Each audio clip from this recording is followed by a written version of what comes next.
Listen, ni McDK again, na story ni Huruma.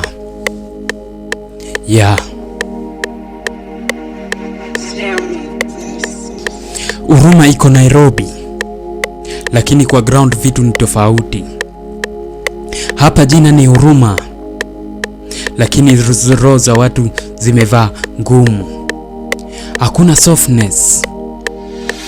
Unasikia mtu anasema pole, lakini haifiki kwa matendo. Kila mtu anapambana na hali yake. Survival ndiyo religion ya mtaa. Wale wanaishi Huruma hawana hiyo huruma. Bro, si juu hawajui kupenda, ni juu maisha iliwafinya mapema. Mtoto analala njaa, jirani anapiga story kwa balkon. Ukisema umechoka, wanauliza ulipangaje? Hapa kuanguka ni kawaida, kuinuliwa ni bahati.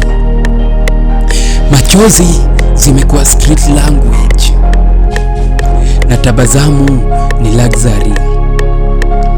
Lakini usidhani Rose imekufa kabisa. Kuna jamaa anashare chai ya mwisho. Kuna dem anakuambia utamake, usijipe pressure. Huruma ni estate kwa ramani, lakini kwa mtaa ni lesson. Inakufundisha kuwa strong hata kama moyoni bado inahitaji huruma. At McDK